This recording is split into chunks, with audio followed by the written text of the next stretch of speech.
All right, guys, thanks for joining me on my video today. When I make a Saturday video, which I don't think I make them enough, I do try to make them differently. And here's what I mean by that. I don't plan them out. I don't make notes. I just make them as random as possible. I try to think of two or three things I think you might find interesting and bring them to you without, taking up too much of your time. I think I have something good for you. I think you're going to want to hear this. So here's what I'm doing. And this first thing, what I'm doing is not really interesting in and of itself, but it leads to a recommendation I'm going to give you. I'm going back to the public library to return a book. Now, I know a lot of you guys tell me you don't like to read, and that's fine, but read this one book. Read this one book. It is fun to read. It'll grip you. It's not necessarily the most well-written book, but it's exciting, okay? It's called Stuntman by Hal Needham. That's him there on fire.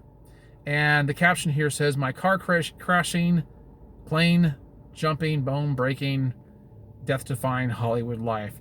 Hal Needham was the highest paid Hollywood stuntman, and for good reason. He helped redefine the whole stunt industry. And in this book, he pretty much, tells you about his whole entire life, about how he was the son of an Arkansas sharecropper back in the 1930s. So they had no money. They were dirt poor. And he tells you about how he began his Hollywood stunt career in 1956. The first movie he ever worked on was The Spirit of St. Louis with Jimmy Stewart in it. And he said his favorite actor to work with was John Wayne.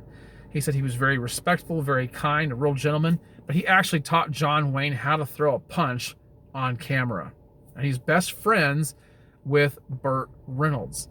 But he has so many stories to tell, like one that really doesn't have a whole lot to do with stunts. They were making a movie in Czechoslovakia. It was a war movie, and they heard that the Soviets were invading Czechoslovakia, and they had to flee for their lives. I mean, like, with great subterfuge.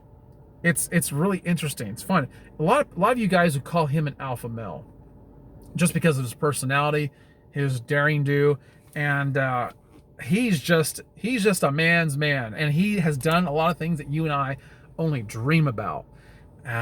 He's broken 56 bones in his life. I've heard about him most of my life because growing up, that's all I ever wanted to be, was a Hollywood stuntman. And this is before I even knew about him. I loved old movies, and the stunts in the old movies were much better because they weren't CGI. They weren't doctored like they are now. I mean, you were really doing things back then that put your life in great peril. And he tells you about all these things. So while he was not the first stuntman, he was the greatest stuntman, the highest paid stuntman. I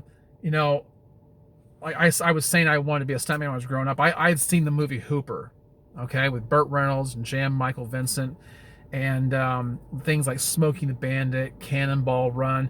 Those are exciting movies from back in the 70s that were just so fun to watch and are still very entertaining. And they don't lose anything over time. And so those kind of movies made me want to be that kind of guy. But as a kid from Indiana, what was I going to do back in the 70s? You didn't have the internet. You didn't have stunt schools to go to like you do now. And the whole industry was completely different. When I was in my 20s, I was living here in Central Florida, and Universal Studios has an Indiana Jones stunt show, and they were holding auditions. And I thought about going there, but at the time I couldn't get off of work without putting my job in jeopardy. And the only role I could have gotten, according to their criteria, was to be a swordsman. And I thought, well, I'll wait till I get to be a little bit older and I can be Indiana Jones. As it turns out, just a few years ago, the guy that was, and I've seen the show several times, the guy who was playing Indiana Jones in the stunt show died from a fall on the set.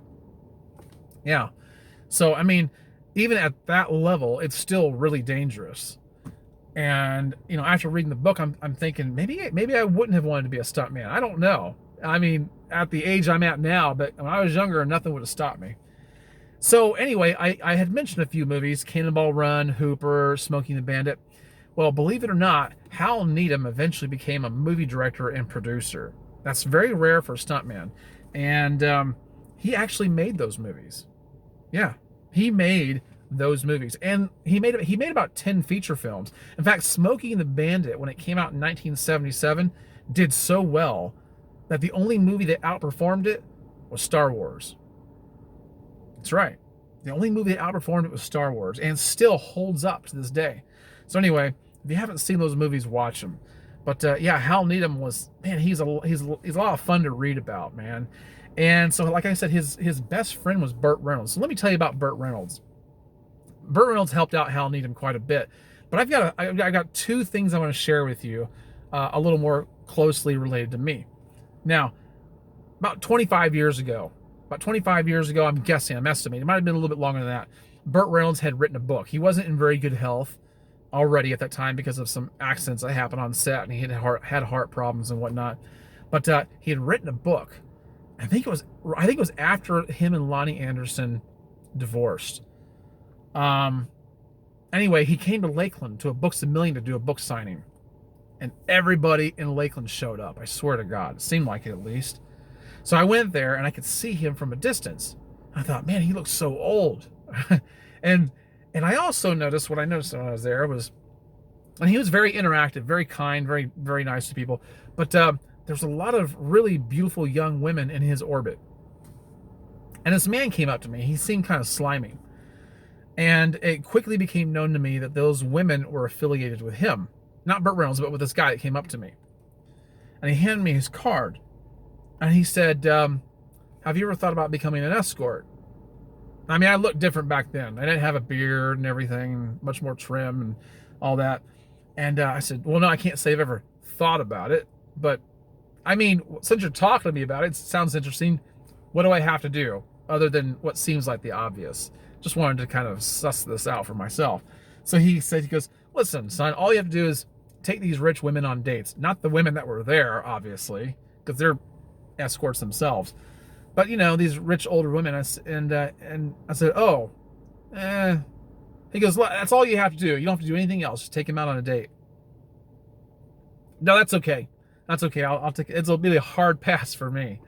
And so, anyway, that's nothing much. But when I got to see Burt Reynolds, that's what happened. And Burt Reynolds, you know, believe it or not, you know, I didn't know at that time that he was such good friends with Hal Needham, because that would have been even more. I would have tried to make contact with him, and because even then I was still trying to find out how to be a stuntman. When they made Edward Scissorhands here in Lakeland, they filmed part of the movie in Lakeland, a lot of it actually, and I went to watch the filming of it, and I actually walked up to director Tim Burton at the time, and one of the things I asked him was, hey, you know, listen, I'd like to be a stuntman. I know you're busy, but is there anything you could tell me that would help me, you know, move in that direction? Because I'm really busy at the time. I would love to help you, but I just can't right now. He's really, really kind about it. I'll tell you more about that later. That's a fun story. But anyway, so let me tell you another thing about Burt Reynolds. Like I told you, this is completely random. Nothing. There are no notes, people. There are no notes.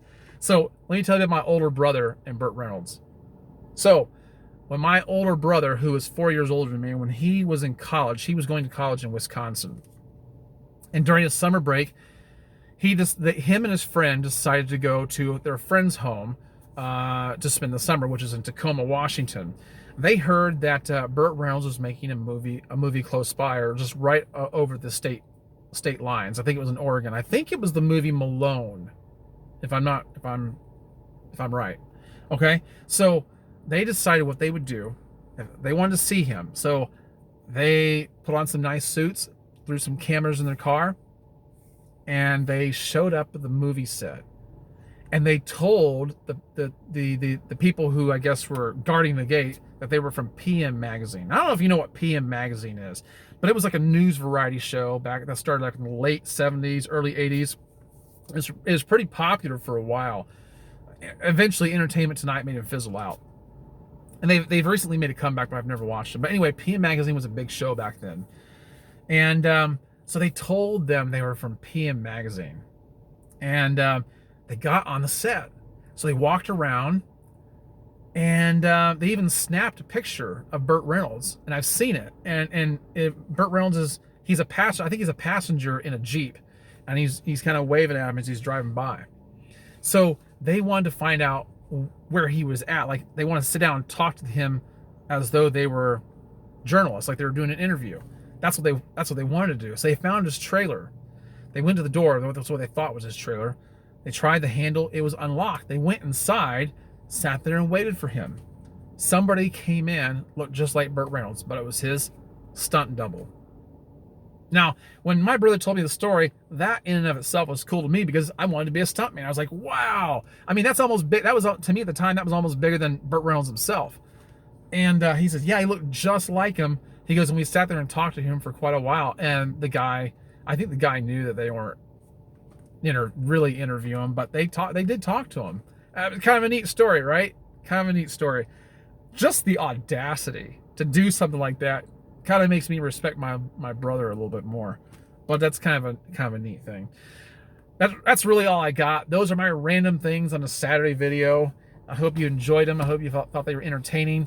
I have more stories like that, believe it or not. So anyway, I'm going to end this video, but before I do, let me tell you, if you're looking for some beard recommendations, I'm not going to take the time to talk about them. Look in the description below. I'll list them, give you the codes to save some money. You'll really like them. If you haven't liked this video, please do so. If you haven't subscribed, make sure you do. All right. Guys, I've enjoyed it. I'm going to get going. And after I drop off this book, I've got to go shop for a laptop, which I'm not looking forward to. I hate doing that kind of thing. Anyway, I will catch you guys in the next one. Have a great day. Stay safe. Bye-bye.